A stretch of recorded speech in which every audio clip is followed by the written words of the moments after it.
All right, what do you want to watch? Easy A? I already saw it. Spotlight. I already watched that too. Powder. I already saw that. You've watched everything. Nobody watches everything.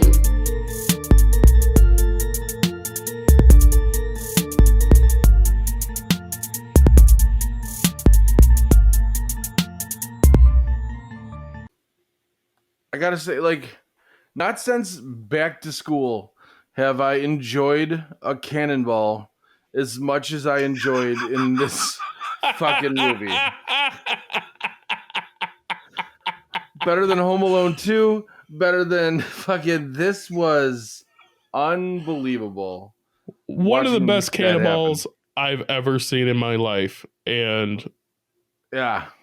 if you don't hey guys, welcome to Nobody Watches Everything. What's up? Dude. Hey, everybody, we're still on video. What's up, you guys? I got to remember to look at you in the face instead of looking at Clayton the whole time. I'm looking at you guys. No, it's kind of it'd be scary to just all of a sudden we're look at it and just stare deeply into their eyes. Because knowing the friends that I have and the friends that you have, at least one of them are going to be like, man, are they looking at me right now? They're they had too many edibles or they had something going on, and they're just yes, or they just have anxiety that bad. Yeah, yeah, you. You know exactly what you did. I don't want to say a name because I don't want to.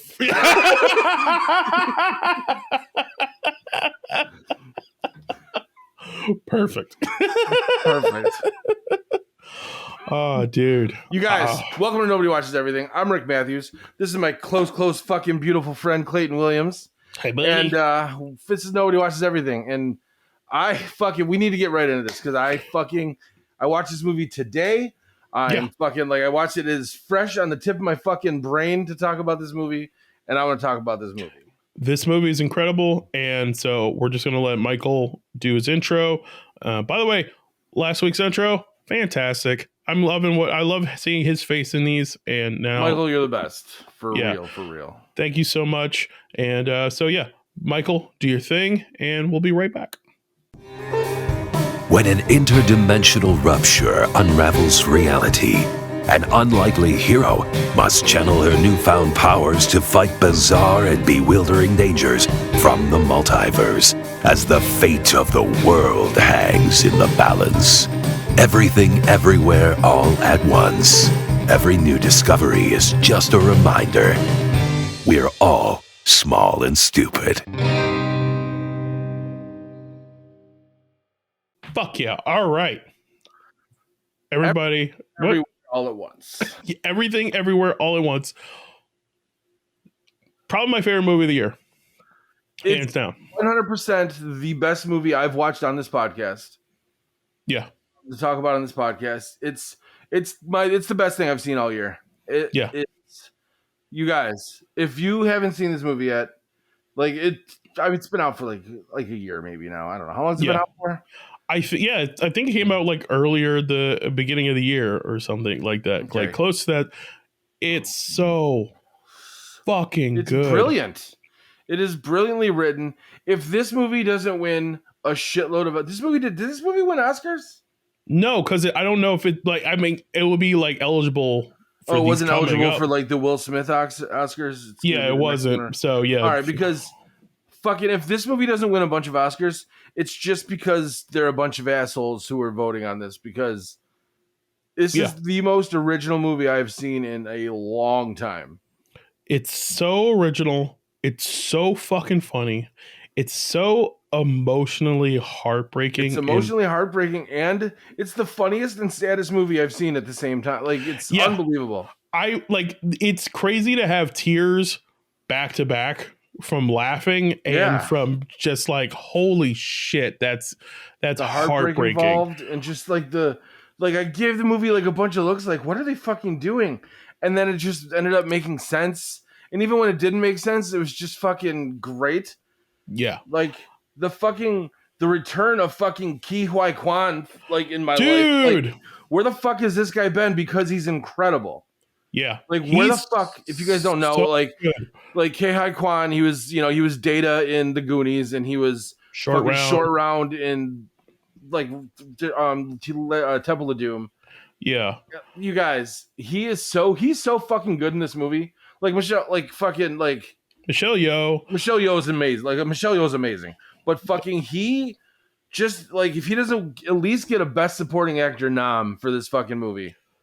If Yeah. not like best actor, because he was in the movie a lot. Like he's in the movie Yeah. enough. Like his ability to be different people. Like, because he's playing, this movie, in case you guys know, it's a very multiversy type movie. So these people are in different, like, a lot like that movie you guys have probably seen really recently, The One with Jet Li.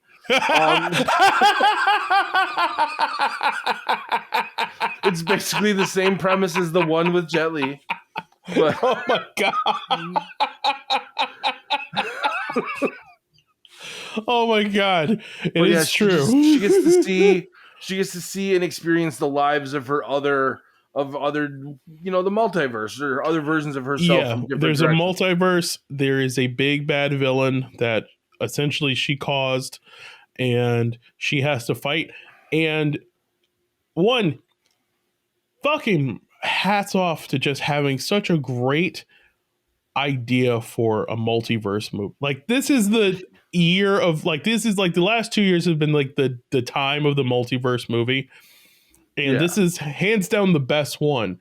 And one of the things that I thought was so fucking great about this movie and so great what they were doing, and I love this because it is something that it just speaks volumes to how it feels to like not succeed in something, is the fact that she is the most important person in the multiverse because she is the one person that failed at everything. Yeah, she's the one version of herself that just failed at everything she's ever done, and that made her better. Because she was an open book, and and her failures branch off into making all these incredible other people in just any shape or way, like down to even just like the basic of like a sign spinner. She's like the best sign spinner for a fucking pizza shop. Like I thought when they revealed that, I was like, fuck, that's such and the way she used the riot shield to spin around and shit. Like because this movie was very much a kung fu movie. Mm-hmm. This movie was very much just like a family fucking drama. This movie was very much just the fucking like almost a slapstick fucking comedy, like Deadpool-esque, like of that kind of like that type of comedy. Not that kind of a movie, but that type of comedy was in this movie. Like it's like a Stephen Chow movie almost. I don't know if you've seen. It did have that like Kung Pao Chicken, like a Kung Fu Hustle and like Shaolin Soccer and that kind of shit. Yeah, what movie was I thinking of? I said Kung Pao Chicken. I'm not. I think you were just thinking of Kung Pao into the fist, like that wasn't him though. That wasn't him, but it was just like one of those. Kirk. Yeah, that was that parody type of kung fu movie. Yeah, but no, it was very fucking. Yeah, it was the choreography was insane. Jamie Lee Curtis was fucking incredible in this movie. So good in it, so good because she played the different versions of herself were very different from one to the next. But we know she's fucking great. James Hong, back-to-back James Hong movies for us. He was in Chinatown. Oh, shit. Yes, he was. He was the butler in Chinatown, and now he's the dad in this, like the old grandfather in this one. So good. Like James Hong's. I went through James Hong's IMDb today after I watched this movie. Mm-hmm. This guy was literally in everything. He was in every famous TV show and every famous movie from 1970 till now. He was on Hunter. He was on Magnum PI. He was on the A-Team. He was on fucking Katie and Lacey in Night Court. And he was on fucking like Cheers. And he was on fucking, he was on the Bob Newhart show in like 1968. Like this guy was in fucking everything. It's so great. And like one also thing his characters' names. Whoa.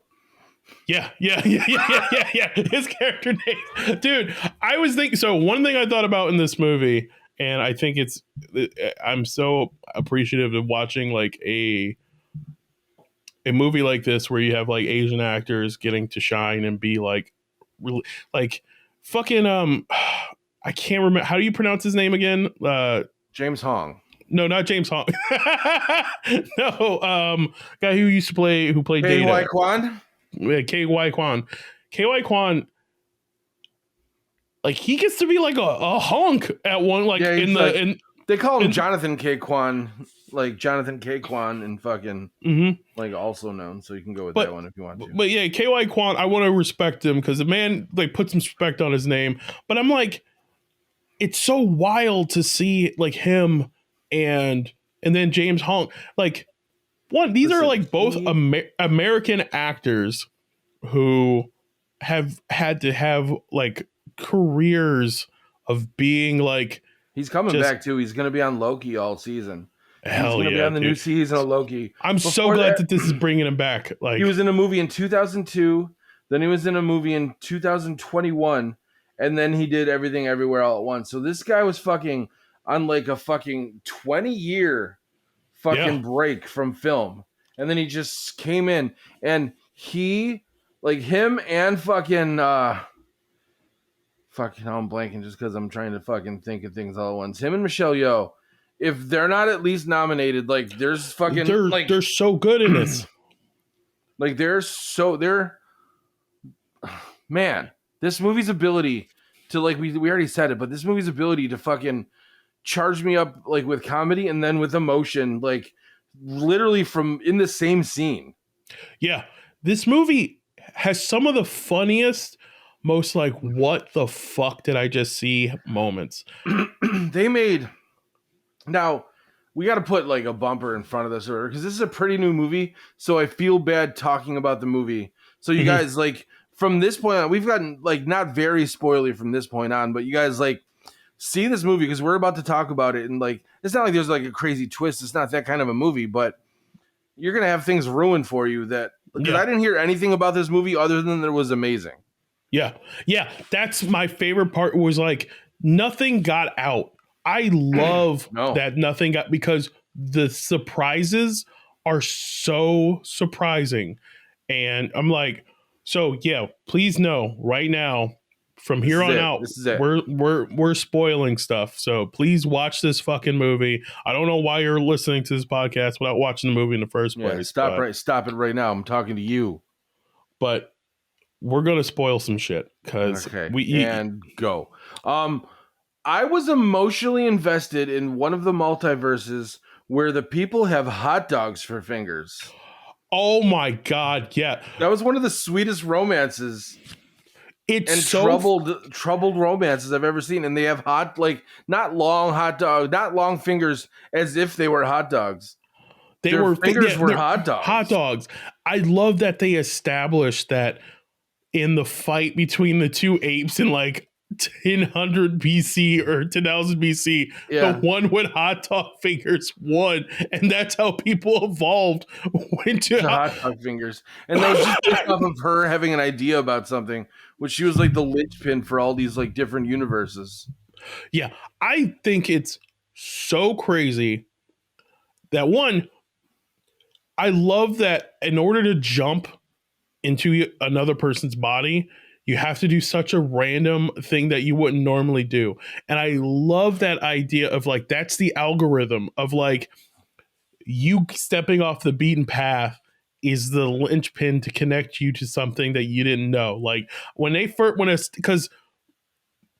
starts, she's given a paper from her multi-universe husband who tells her that she needs to put her shoes on the wrong feet. Put her shoes on the wrong foot. What was the other? Think about being in the janitor closet, and she would be there. And then like, and you're like, what the fuck is that? And I'm like, okay. And then you see him like eat a tube of chapstick, and I'm like, what is that supposed to be? And then you're like, then they reveal it later. And you're like, holy shit. You're first like, what the fuck? Yeah, because it's like, it's a weird thing. And your brain's like, why are they doing this weird thing? Like, is he going to spit this? Is it like gum? Is it secretly not regular chapstick? And then they reveal what he's doing when he has to give himself paper cuts, which is one of the most harrowing things to watch. Oh my God. Watching a person give themselves a manila or a thick, like cardstock, basically paper cuts in the webbings of each of his fucking fingers, like all 8 webs and he's just trying it so much until it finally happens, and it's so he can get. Fuck, we're on YouTube right now. The people just saw me count the webs to make sure it was actually. Hi, I'm an idiot. Nice to meet you. That's the beauty of seeing our faces. You get to see all the stuff that I would normally edit out. The grist. Yeah. All of our stupidness. But my God, it's so great, and it's just there. It's just so you can tap into a skill from someone like fuck using an opera singer's lungs so you could breathe in a hold your breath during like a tear gas thing is like fucking genius. Yeah. Like no, I think that's that's so fucking good to go it's to so there. creative. It's so creative where you're like, what would they what do you like? That's one of the things that I think is so powerful about this movie and so ingenious is that a lot of times, especially with you have like in lesser hands and less creative minds, they would have gone with like this person's an Olympic swimmer or this or not even that. They wouldn't even get in that creativity. It would be like this person's in the military, so they would know how to like that would be their first thought is just to have a character be in the military as opposed to being like, what would this character's life branch out to? Yeah, like she wasn't like a fucking like a Shaolin monk. She was a fucking actress she was a kung fu movie actress. Just like the real Michelle Yeoh. Yeah. And they use like her real like premiere footage and like her real like life, which I think is just great. And I'm like, yeah, use that kind of stuff where it's like you set up a character who has such a rich background that it makes sense that this would be the skill later down. Like the sign flipper. Yeah. And like they established that. It's like, okay, that's where she's good at. Like she became that. Or like, I love that her becoming the singer is because she fell on and she like became blind. So that was her, that she like. Yeah. Like that was fucking crazy.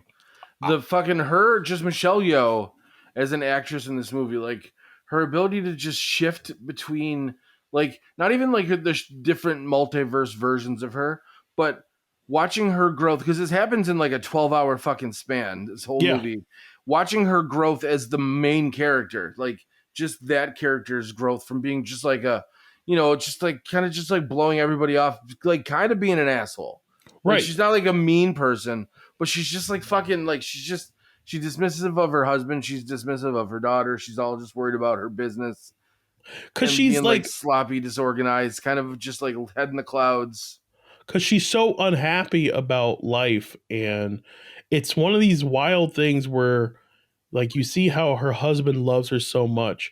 And like one of the things that happens in the movie is that her husband gives her, he has divorce papers for her.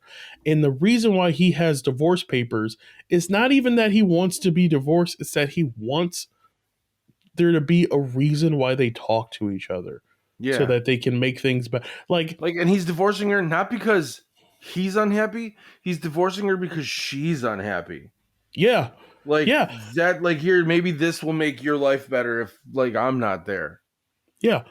And it works so well, especially when later in the movie, because a big part of this movie is that it all starts with them trying to go and make sure that they don't lose their laundromat because of tax issues. And like Jamie Lee Curtis's character is like a real bitch to people, and it seems she has a history of doing this to like a lot of like immigrant families. Yeah. And she takes advantage of them not understanding language and all these like the tax code, because that's a lot of tax people do, and a lot of like people in those powers takes advantage of like, hey, you don't know any of these codes, you don't know any of this other stuff, it's very easy to get confused, and that's how we are able to seize property and stuff. And that's like a real sketchy thing. But like seeing how later in the movie him telling her that he gave his wife divorce papers gives them that extra time because she can sympathize with the idea or empathize with the idea of like, yeah, my husband did the same thing and I freaked out. And that's how they get to know each other. And like, and then you see that in the hot dog world, they were a couple. Like, and they had Yeah, her and Jamie Lee issues. Curtis were a couple in the hot dog when they have hot dog fingers. Which, And- if people had hot dog fingers, why wouldn't you be a lesbian? Yeah.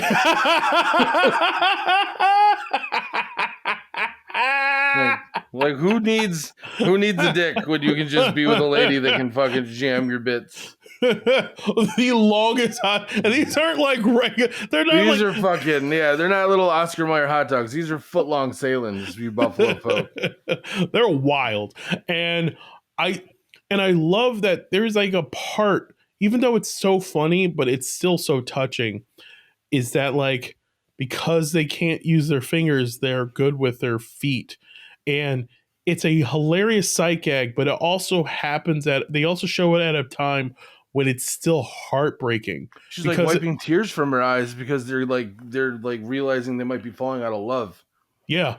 And you're like, even though that's one of the funniest things I've seen, it's also like a real emotional moment where you don't even like, because you're so invested in every little story that they're telling, that when they show something that absurd, your brain doesn't even go, holy shit, that's hilarious. Your brain goes, fuck, man, this is heartbreaking that this is happening. And I'm like, yeah, of course they do stuff with their feet. They showed that earlier. That's why you're like, it handles these absurd moments so well.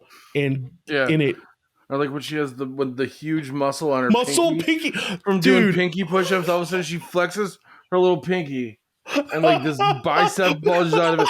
Now I'm assuming everyone has seen this movie by this point, so there's like this veiny fucking bicep in her pinky. Just so fucking jacked funny. Bicep on him. I laugh so hard when that happens, and then she's just beating people up with her pinkies. I'm like, this is so. And by the way, I don't know if you've ever seen this music video, but I feel like you have because everyone saw it when it came out. The Turn Down for What music video, like Lil Jon, If you put that song on with if you put that song on with this movie, it would sync up. Because it's so like, crazy. Like Dark Side of the Moon, fucking Wizard of Oz type shit. Because it legit is like where you're like, so you made mention of it, and oh my god, okay. I'll just talk. Oh god. Oh god. So, we said that people have to do something absurd to connect to new abilities and other like existences. Well, like crazy things happen, like the paper cuts, like we said, or fucking, like tell her I love her. Tell her you love her right away, and then because she's trying to get a different version of Jamie Lee Curtis is just trying to murder her. Yeah, because she has like a wrestler's skills. Yeah, so she has to tell her she loves her to gain like fighting skills and shit like that.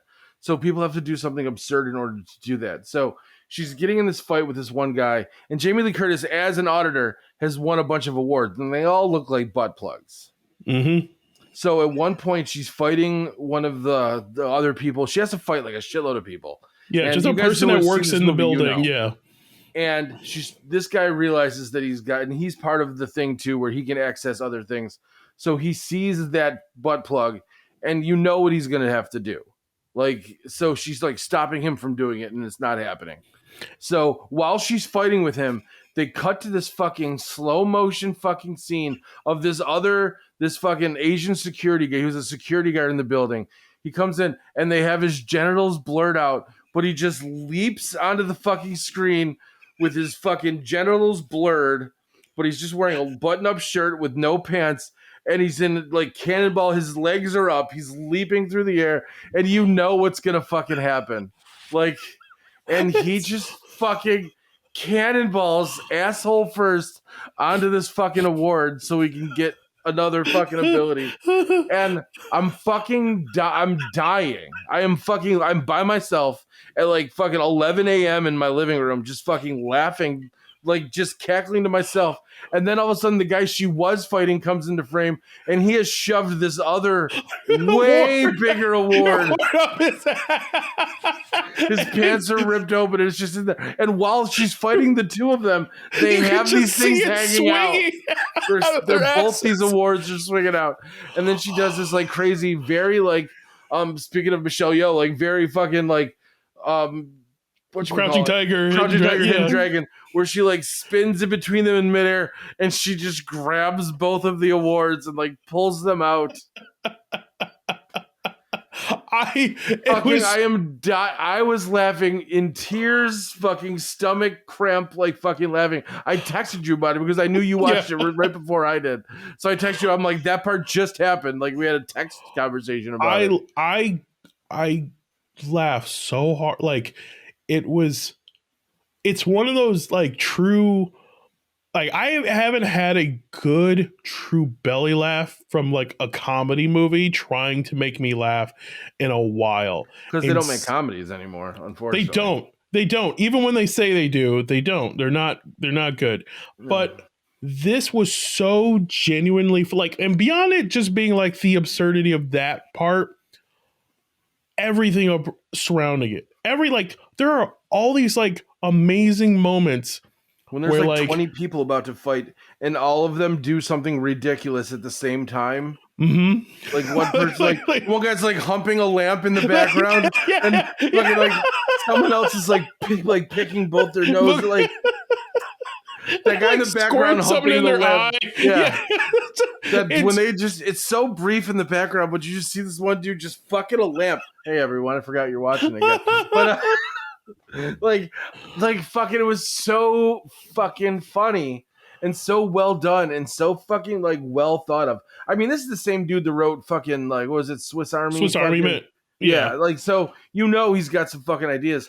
I mean, this both movie of them, was because it's two refreshing. guys. This movie was so refreshing because I can't tell you the last time I saw like a truly great fucking movie like this. Like where it changed. Where not only that, it was like. When I was watching it, like Jen and I were watching it, and when it hits the end, and because it has this theme going through it, where it's like the beginning of the movie starts, and you're seeing the bit of the life, and then it says Chapter 1, everything, and then halfway through the movie, or like you see Chapter 2, everywhere, and then it hits another chapter point. But you've been through so much in such a roller coaster. And I remember I was watching it with Jen, and Jen was like, oh my God, I don't know if I can handle anymore. And it was like, not because she wasn't enjoying it, but it's like, it's such a full body movie that it was like, oh my God, I don't even know if I could take all the emotions that I've been having. And luckily it's like it's only like 10 minutes left in the movie when that thing happens. But it's just like so wild that feel like it's one of those like it reminded me of like when the way people used to talk about seeing movies in the 70s. Like when you ever watch those documentaries about The Exorcist and then you just see all those people like, I fell out in the theater, I couldn't take it. I was why were people pussies in the 70s? Yeah, right. Yeah. Like the amount of times that they had like news people in the 70s where it was like when they went to see Jaws and everyone was like, I can't even be in the bathtub. I didn't sit on the toilet for 2 years. It's like, motherfucker, you didn't see Ghoulies? Yeah. I'm like, I'm sorry, you thought Jaws was gonna get you in the toilet? Did he get someone in the toilet? Like this movie made like where I was just like, I was like, it's not in a bad way, but I was like emotionally exhausted from this movie because even a scene between two rocks, had me fucking feeling it, like and laughing, like when she was like chasing her, like come back, I love you, and they had googly eyes on him, and it's so sweet, so sweet. The fact that they made googly eyes like a fucking like a subplot in this movie, just like fucking the googly eye fucking thing where her husband loved googly eyes because he was just silly. And she was annoyed by them, and then all of a sudden she wasn't. Because he's like and she was like, I love that when she hits a point in the movie where she's like, I can't fight like me. I have to fight like him. And it's like, you have to love people. He's loving her. Like him putting the googly eyes on stuff because it was like, this made things better. These are not, it's like, it's so much nicer. It makes there's joy in this. I'm like, yes. Like he loves, he has so much love in him that it's like, this is amazing. And then so when she's bringing love into like when she like has her fight and she's like doing Oh her like my fucking god! When she's doing something nice for everybody, Mhm. like oh my fucking god! Like the one guy's into S&M and she like puts him over and he puts a ball gag in his mouth, yeah, yeah, bends over knee and slaps him on the ass. He's just like ah.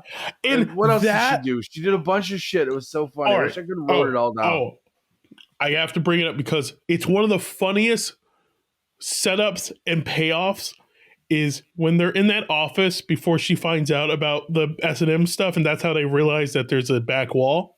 Yeah. They're talking about like she's like, it's that movie Ratatouille, and they're like, what? Oh, What like Ratatouille? It's like, you know where the raccoon helps the guy. He's like, Ratatouille? It's like, no, Ratatouille with the raccoon. Yeah. Ratatouille, and then that whole fucking thing, and then all of a sudden then all of a sudden because she said that a universe exists where a chef at a fucking where she's like at a Benihana type fucking place, like at a fucking hibachi place. He's like a super good at it, and they show under his hat, and he's being controlled by like Rocket Raccoon from fucking like. And it's so funny. And he's just like, we're doing, like, the raccoon's voice is so, like, we're doing great. This is wonderful. And she just walks into the kitchen and she's like, oh my God. Yeah. It's just like, I was like, I can't believe you did this. And then later, like, she gets that raccoon taken away by like animal services, and it's such a heartbreaking scene. And then he's a person she has to fight. So the thing she does nice for him is that she gets on top of his shoulders and starts piloting him to To go chase him. rescue the raccoon. My fucking god, was that good? It was so good. It's wonderful. Like, it's so fucking funny, and it's so One inventive. small part got me. A small thing got me because the main bad guy in the movie is Jobu Tupaki. Is the Jobu like, Tupaki. Oh my God. like Jobu Tupaki was like the main bad guy's name. And at one point she because she's just bad at like remembering what's going on. She was like Jobu Chubaki. Yeah. And just Yeah, that Jobu line Tupaki. alone just had me being like I was like, oh my god, like Michelle Yeoh, give this woman a fucking trophy. Like I will rant for the rest of my life if this movie doesn't get at least a bunch of nominations. Because she's doing so, like, one, she's just Doing so much. one incredible kung fu work, which she's already known for. She's But- in every scene of this movie. Like, this woman works her fucking ass off. She's in every frame of this movie she's in. Like, she's just in the whole movie beginning to end. Like, and she's playing. And one of the things that is so great about it is that everyone else, because they are literally someone else taking over to a point where, and she's just absorbing their skills versus everyone else. Like, everyone else gets to play a different person. She's playing the same character. And yeah, because whenever they show to somebody else, it's her inside of that person. yeah. So it's always her being surprised to be in the situation she's in. And it's like, oh wow, and because she's literally seeing all the realities at once, and that's like how the villain is. Because one of the things that I think is incredible is that the villain is her daughter, and Told you you should have stopped listening, motherfuckers. yeah, like her daughter is the villain of the movie because she's been pushed too far by how her mother is, because her mother has all this trauma and all this grief and all this like desire to want to be something else, and she has so much resentment in her life that she's just, and that is a real thing that happens to parents, especially like kids of immigrant parents who have like, they're like, it has been very like, it's talked about a lot where like children of immigrants have that history of like, you have to succeed where I don't, because you're the first person to be an American citizen by birth. Yeah. And so all parents want their kids to do better. Exactly. But it's a different level. Like, we went through so much shit, or your grandparents went through so much shit to get us here. You have to do something to make that worth it. Yeah. You know what I mean? Like, we gotten on a boat for fucking 6 months from fucking China to come here. So you can't just sit on your ass and fucking hang out. And Like, I'm like it's like 5th generation, you know what I mean? So there's no right. pressure. Like, nobody gives a fuck what I do. Yeah. But it's like and then to feel that, like, all that, taking that in, and that's every one of those pairs, because that's the even crazy part about it, and that's the thing that I think is amazing, is that not all of them left, but they still, like, some don't have a child, but anyone that had that child, Yeah. they did, even with them being successful at something, because that's the even crazier part, is that, like, all the other Evelyns that she's getting powers from have some form of skill that she doesn't, because she never continued She with never it. did anything. And even with them having some form of success, they're still doting on their child to that degree where it would make them become this. Yeah. And I love how they handle that, because, like, when they show how she's seeing the world and how everything, where it's like she can't die because it's literally all time is happening. So no matter what, she's going to be alive, just because she is all time. She's all existences, Yeah. and all the, and She's she like can the do linchpin of it all. and she can do everything. Like there's like a fight scene. There's like a couple fight scenes, especially with them, where, like, the first time you see that she's the villain is done so well, because she comes in with these, like, crazy costumes, and how she's just, like, fucking up these people. Like, she gets shot up, and you just see this slow motion shot, and then she's like, it's organic ketchup, and then she starts squirting it, and it's just like, and like all the costumes and all the wild shit. Dude, and then, like, this movie has, like, I feel like it's a Saturday Night Live skit, but this movie has everything. The costumes are incredible. The camera work is fucking incredible. Like, the different types of lenses they use for the different universes, or the lighting, or the fucking just the small. Because there's one point towards the end where it's like, it's kind of like almost the same, except for one, she like snaps out at the IRS lady at her party. You know, at the other one, she like signs her husband's divorce papers and gets mad at him. But it's almost the same world. But when they flash between them, you're not confused about which one it is. Exactly. How it's shot just at a different angle, or shot a little bit differently. Like, this movie, you guys, you need to believe me when I say this movie is a 10 out of 10. This movie, like, I have zero complaints. And you guys, we talk shit. Clayton and I will find a way to talk shit about every fucking movie we see. Even I love Chinatown, but I could talk shit on the fact that the director was racist. Yeah, or not racist. Like well, maybe a rapist. Yeah, rapist. Yeah. Like, he's of a time period. He can definitely be racist. They're both just as bad. How woke am I? No, but like, but this movie is a fucking 10. There is no. I want to think of something to complain about, because I don't want to come on here and suck a movie's dick, especially a new movie's dick. Then I feel like I'm sucking a new movie's dick. But God damn it, put it on my lips and I will pleasure it. Give me this movie's dick and I will take it to the teeth, to the jaw, to the neck. I will do it all. And you'll do it while holding its hips. Like, it's oh yeah. I'll make it no. I'm not just gonna be like, ugh. I'm gonna be like squeezing its butt and fucking pulling it closer in. Like, be inside me. Move. Like, just, I will let it finish. I will let this movie finish and then get it to a second one right away. Like that nonsense that you want until it happens. And you're like, yeah. Like, I will fucking.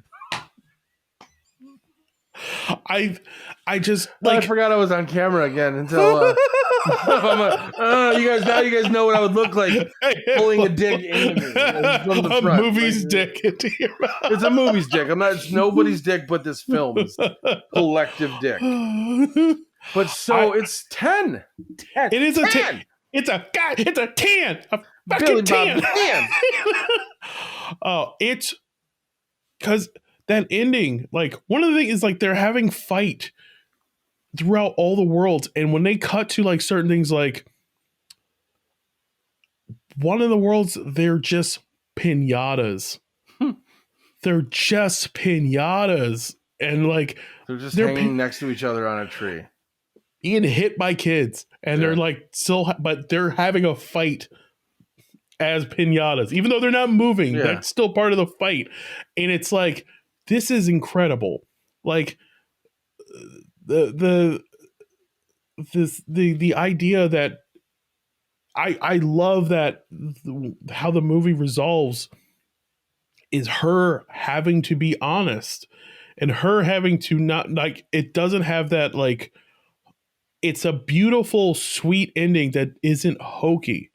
It's like it Yeah. has the things that would be the sweet, saccharine part of like her respecting her daughter being gay, and which was also another great thing of like, you know, that there's multiple worlds and you're still on the gay part, like, And that they acknowledge that too. Like, you're still better about her having a girlfriend. yeah, But that's so cool because it's fucking, like, it's real. It's a Yeah. real thing. Like, but they don't beat you over the head with it. they don't. It's just but like a it's subplot, but it's like in life, that's a subplot. Like, your daughter being gay is your subplot, but it's still a fucking central theme to fucking her life.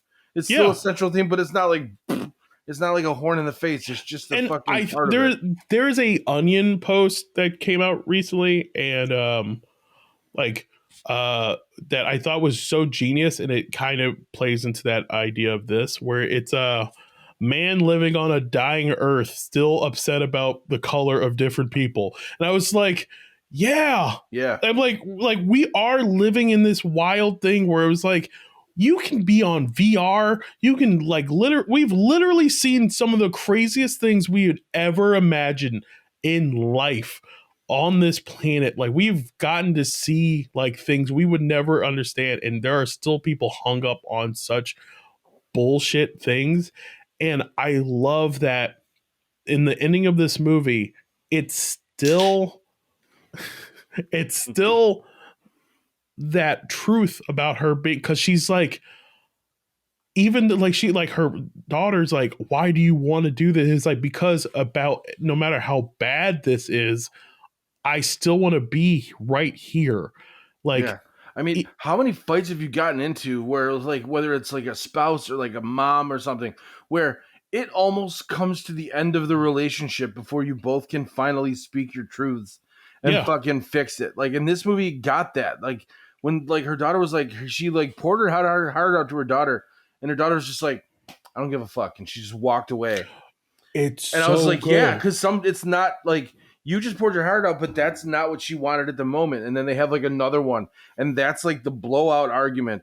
But like I've had like, I'm pretty sure like it's just like a marriage. It's like you have a fucking fight. Yeah. You know what I mean? And then you're like, oh my, you're either by the end of that thing, like there's a sway of like 1 degree where you're either fucking, that's the end of it, or everything's better. You know, like this movie fucking got it. Like it was captured. Understood. And you're like, watch where it's like, she's like, yeah, you are getting fat and you are this and you're lazy and that. And it's like, that's a true honest, where it's like, I can't get to you by pretending like none of this is going on. And that was that like thing where, and again, it's like playing with the whole idea of the words, like, even in this part, all this stuff is still happening, just like in the rest of the movie. All the universes are still going on, even if we're like slowing down for this moment, or like, this shit is still going on. We can't act like it's not. And that's like the beauty of how they both realize to not want the nihilism of it, where they're like, yeah, we now understand that this is all happening at once, but we are appreciative that we have something keeping us in the present. And I fuck with that so heavy, because I'm like, I'm literally like laughing so hard because it's just so fucking silly and funny and weird. And then I'm in fucking like tears, crying, because I'm like, that is heartfelt. I got heartfelt tears in my eyes. Like, I mean, I'm fucking an emotional person anyways, and I've had an emotional week. So I'm like, you know what I mean? Like, so anyways, I'm just like, I'm like, how is this movie getting this movie's wringing me dry. So I get what Jen meant when he said like she couldn't take any more of this movie, because like, yeah, like I went through, like, you go through a car wash of emotions in this, like, fucking, it's all of them. It's everything it's everywhere cleansing. all at once. Yeah.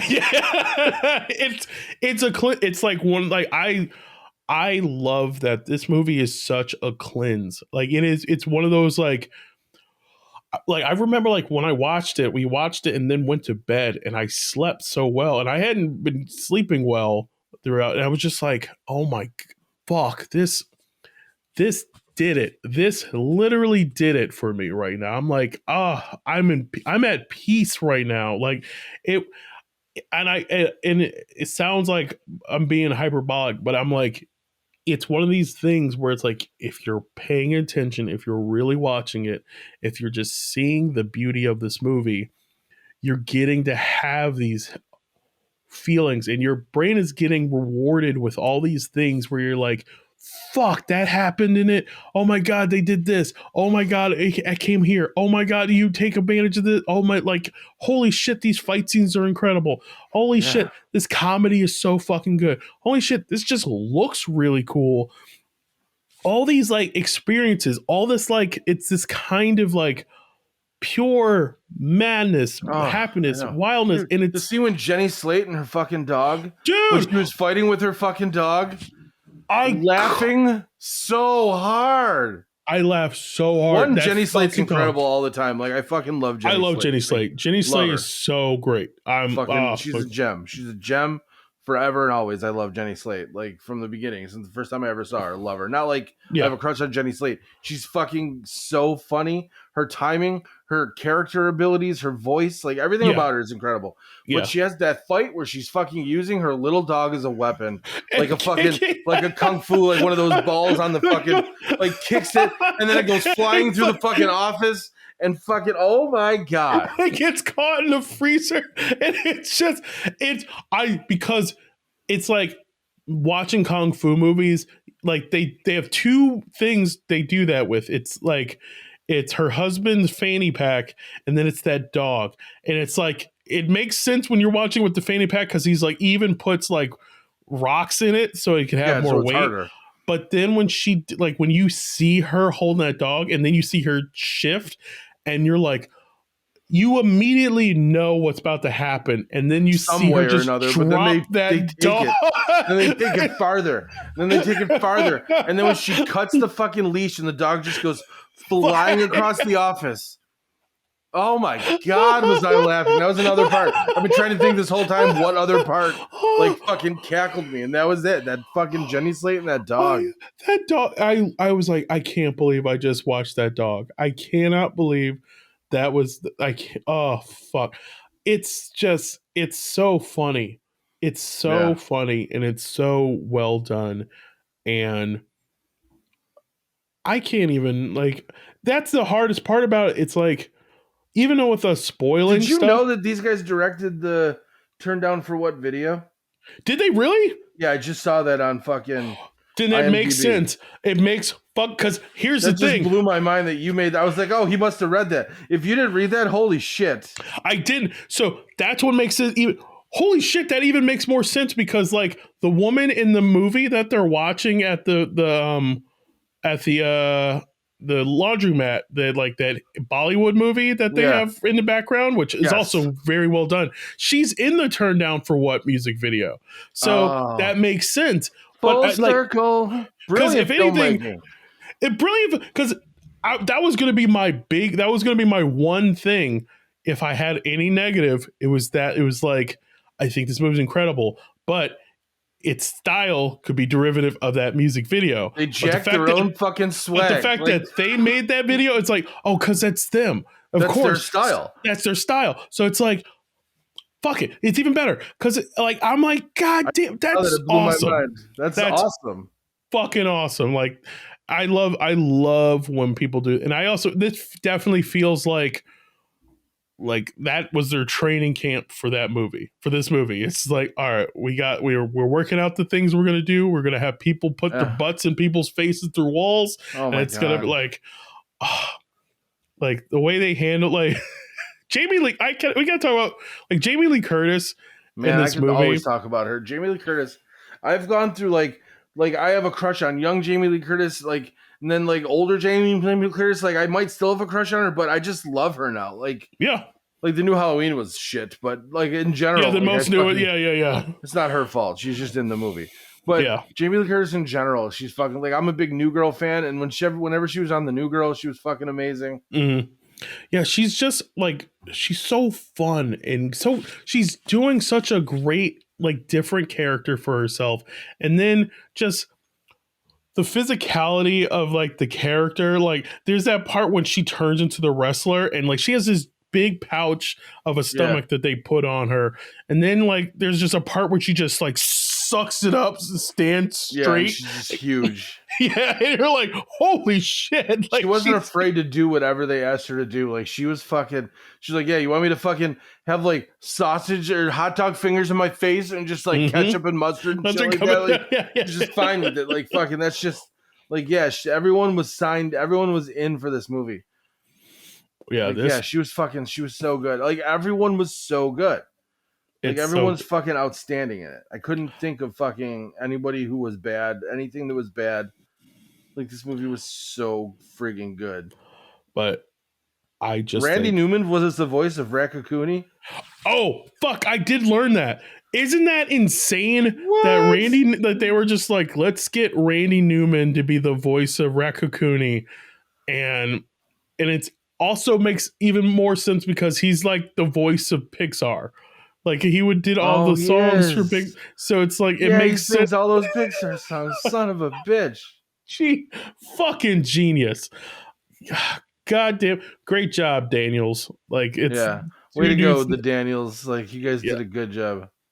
I can't wait to see what their next movie is. I fucking this movie was like it's pure perfection. Like I when I was like I was like, man, because I went on IMDb and I think I gave it a 9 only because I was like, no, I'm like, I want to be like I want to calm down, but I'm like, no, this is a fucking 10. This is a legit 10 movie because it's just a 10. It's I don't want to give it. I don't want to give a movie a 10. Like because it's like an Olympic thing where there is no perfect fucking no perfect fucking score. No. This is it.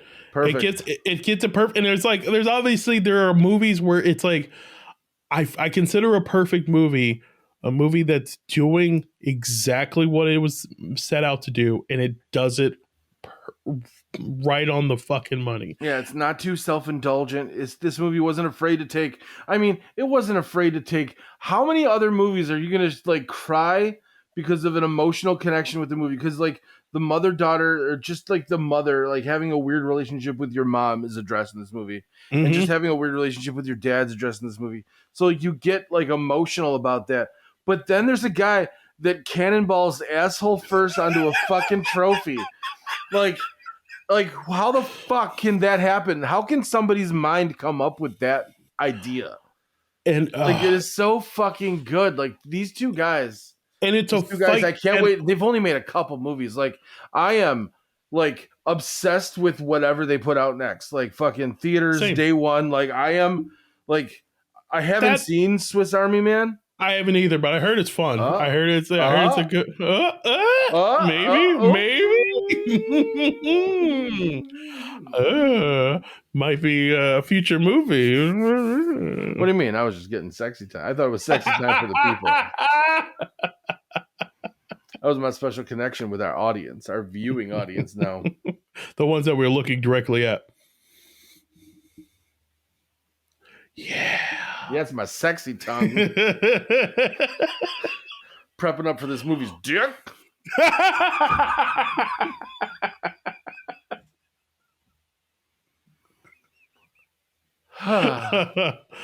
Oh fuck! But I think I'm done. I'm done. It's fucking. I have nothing. If they say if you don't have anything bad to say, don't say anything at all. I don't have anything bad to say, and I don't have anything else left to say.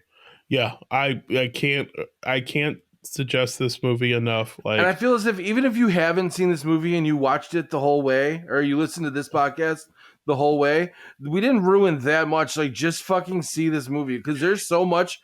Like, because I always do, but this is one of those ones where like tomorrow I'm gonna be like, fuck, I didn't bring up this. Fuck, I didn't bring up this. Like I always do it. Like I bring up, I think of like seven different it's a things movie I that I about. almost am happy that I didn't, because it's like, it's such a magical experience that you're like, you can't either. You just can't, it's almost like it's forcing you, like, you don't want to spoil this for someone. No. You want people to have it. Like, I also don't want to watch this movie too much. Like I think this is going to be one of those movies that I watch like once a year.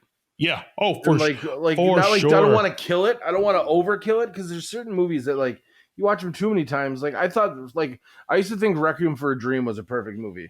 Mm-hmm. Like I watched that movie so many times that I think it contributed to depression in my life. You are like, the first person I've ever heard that said they watched Requiem for a Dream so many times. I had a roommate. Like I ordered it on DVD. I had a roommate. He always wanted to watch this fucking movie. So like we would just watch it. We would just hang out and fucking watch this movie. So I would there was like a period of like a few months where I'd watch this movie like once a week. Mm.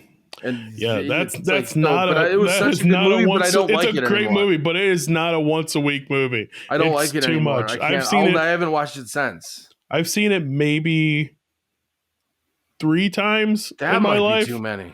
I feel it was too many, because it's 30 times. Yeah. That's woo. Anyways, you guys, thank you fucking so much. You guys, the YouTube feedback has been great. Like I've been getting fucking like people just telling me, "Oh, I watched your thing. Oh, I saw your fucking thing. Or I listened." And it's just fucking. You guys are great, and thank you so much for letting us do this. Like, yeah, seriously, thank you so much. Check us out. We would be doing it if you weren't here, so it's cool that you are. So if you're watching it on YouTube, let us know if you're liking. Yeah. Yeah, you can see our faces and us being silly, and we'll try to do some more like fancy stuff with it or whatever. We're learning. Yeah. We're trying to figure out there with the TikToks. We got to figure out our life. We got to figure out the editing and stuff like that. Like, because we're trying to be this as small of a production as possible. Like as far as like people, so it takes us a minute to figure out how to do shit, because we have other shit going on as well. We can't just sit in front of a computer for fucking 12 hours a day figuring out how to edit TikToks down. Yeah, there's a reason why a lot of these podcasts that have 14 different like social media presences have like 3 producers that can do that. Like, yeah, we're just 2 people, and we're 2 people and a social media girl that one of us is sleeping with. Yeah. Shh, don't tell her. You guys, just for the record, she knows. She knows. Yeah, she's my wife. It's not a surprise. It's not like a 51st date scenario where she forgets every night. Oh, fucking Willie. Cancel. All right, you guys, we fucking love you. Check us out. Instagram, Nobody Watches Everything. And send us an email at nobodywatcheseverything@gmail.com, and get us up on Facebook at Nobody Watches Everything, and Nobody Watches on Twitter. There's 1 follower and it's me. And it's fine because we don't post on there, so who gives a shit? Like, it's fine that you don't follow us. One day when we're better and we're cooler and we do all the stuff, then we'll be Twitter hounds. But and you guys watch us on YouTube, like and subscribe and share and comment and give us your feedback, even if it's negative. Fuck it, post a fucking shitty comment. I'll comment back. I'll talk some shit, motherfucker. But let's fucking do this. Let's do it. All right, you guys, love you. Love you. Bye. I got a heart. That's just my nerp. That's my nerp. It's that big. This side is this big. This side is this super skinny but long. It's like you have an eye patch for an areola. Like one's a hot dog length nipple. The other one's an eye patch round areola. Goodbye.